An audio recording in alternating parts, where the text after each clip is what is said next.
welcome back. This is Sculpey 101, Class 3, Noses. If you have not viewed the other classes, go back to there, do those ones, and then come back here. Okay. You who are left, the chosen ones, it's time for the nose. So, how do we do a nose?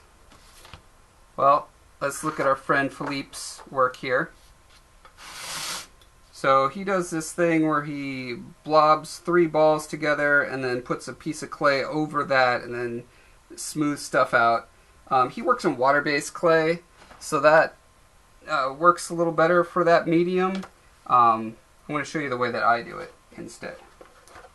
Because I'm just a way better artist than that guy. I tell you, chump doesn't know a thing. Just kidding. For the record. He's like 100 times better than me. Okay, so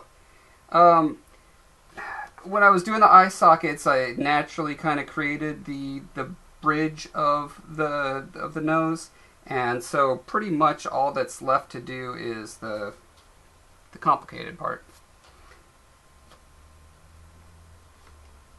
So typically, I'll start with a little pyramid, and I do that by, let me show you. I take a ball of clay. Well, let me ball it first. Okay. And I pinch with this finger, and stick them together. See that? You do that a couple times, and you end up with this little pyramid.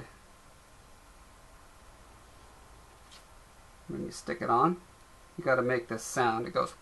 Okay.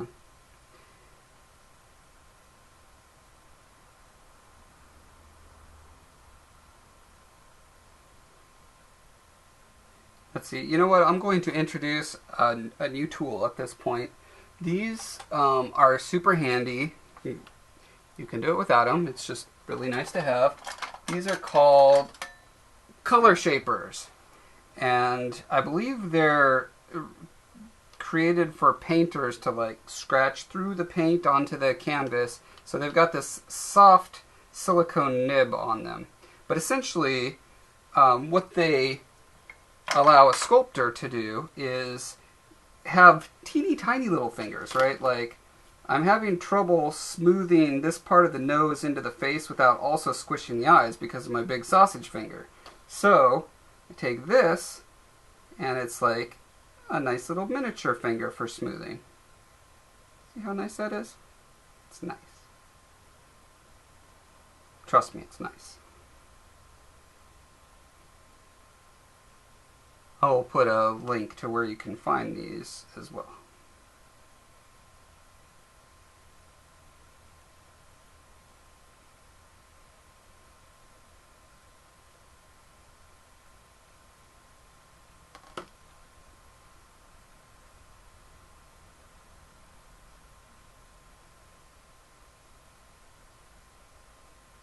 Okay, and I will repeat this on every single lesson. The most important thing of any piece of anatomy that you're trying to recreate is to use reference. So, get pictures of noses, as many different angles as possible. One of the first things you'll notice is that a nostril is not a circular hole in the face. It's pretty darn complicated. It's kind of like an ear in the way it coils around in all sorts of different ways. However, you can always start a nostril with a round hole. Here's where my little color shaper comes in handy again.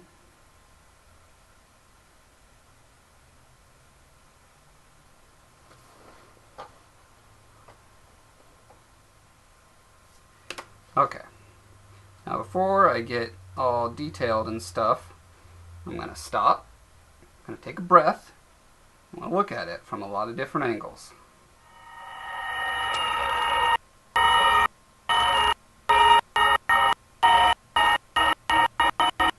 So one thing I noticed now that I have the nose in, and because I'm doing this completely wrong and I didn't block in the features to begin with, is that the model that I'm going for has this very long face, which means he's got a long bridge of the nose. And this model does not have a long bridge of the nose. So there's 2 things I can do about that. One is I can just kind of squash and pull the face down. The other is I could add more material to the chin, move the nose down, etc., etc. I think because his face is so thin in this case, it's better to just kind of elongate very carefully. Pull that face down. See it already. That's looking more like him.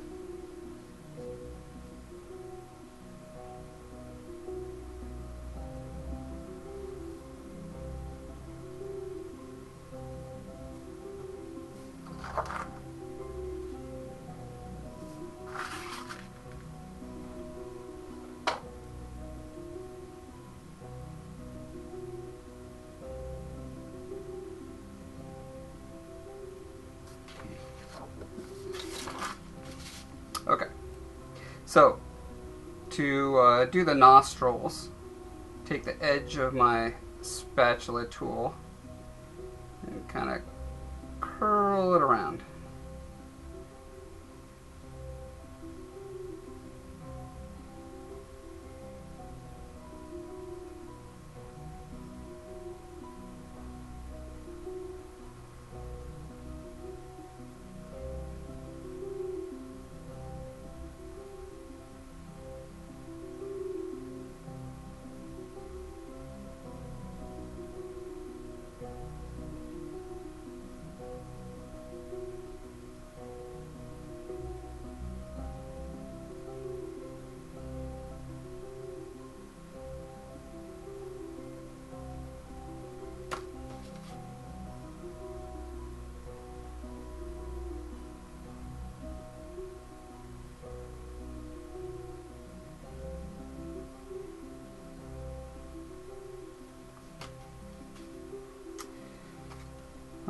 So it looks like I'm going to have to break into the mouth area a little bit, at least the upper lip, to make sure that the nostrils and that whole area are making sense together. So one thing I do is so the mouth is curved from, the bottom or top view. Again, it's like follows that kind of arch, the same as the chin. So, but it's smaller, it's like inset. So I'm going to take my tool, I'm not going to press in the middle, but as I roll down, I'm going to push down into the clay.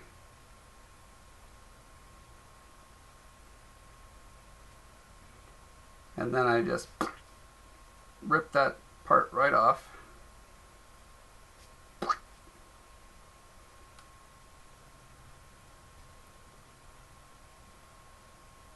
And it goes up to the top of the nostril. It's where that, I can't remember what that part is called, but whatever that line that goes from the corner of the mouth up. And the younger you are, the less pronounced it is, unless you're smiling. Anyone gets that line when they smile, no matter what age they are.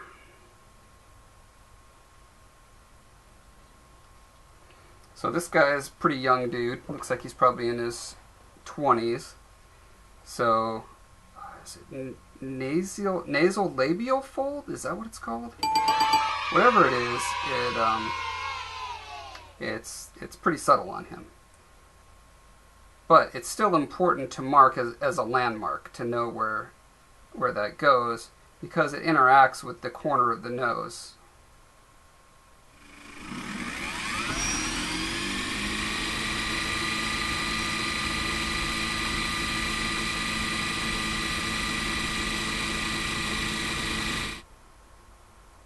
You'll notice that when I'm doing all this subtle shaping and pushing the nose around and the face and the bridge of the nose and stuff, I'm doing a lot of very small, very subtle changes quickly. I'm not doing one thing and then going there. And the reason I'm doing that is because I'm really kind of feeling it out as I go. I'm making one tiny adjustment, looking at it, a tiny adjustment, looking at it. And that's just kind of the nature of sketching in the forms and getting them right. Unless you're a machine or Adam Bean, you can't really just make a line and you're like, that's exactly the way it needs to be, and have it be.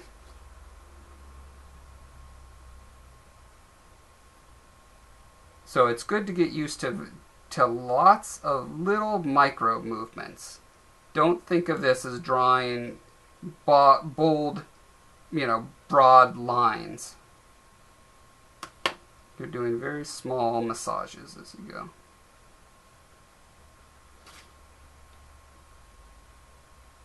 Okay, so I think I've got the nose blocked in, although it looks like this guy's, it's hard to tell because it's kind of a 3/4 view, but I think the bridge of his nose is probably out further than that. So I'm going to add some material up there.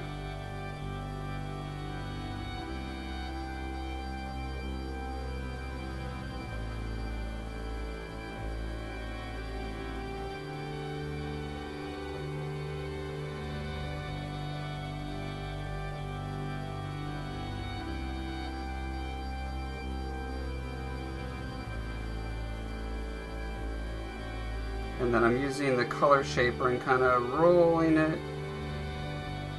gently down to smooth out this fold here. Get him back to that nice young appearance.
Now I've got a little bit of an inconsistency here in the symmetry. There's more material in the upper cheek on this side of the face than on this side. And so when there's an inconsistency, I say, well, which side should I adjust? I look at my reference and I say, well, he's young, he's got a nice full face, so I should probably try to make it look more like this side, which means rather than carving material out of that side, I'm adding material to this side. Now when you're plopping a piece of clay on your face like this, a really good technique to use is to pinch an edge that needs to blend. Pinch it so it's super thin. And that way when you apply it, it's really easy to smooth that in.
So I think that's a good stopping point for the nose at this point.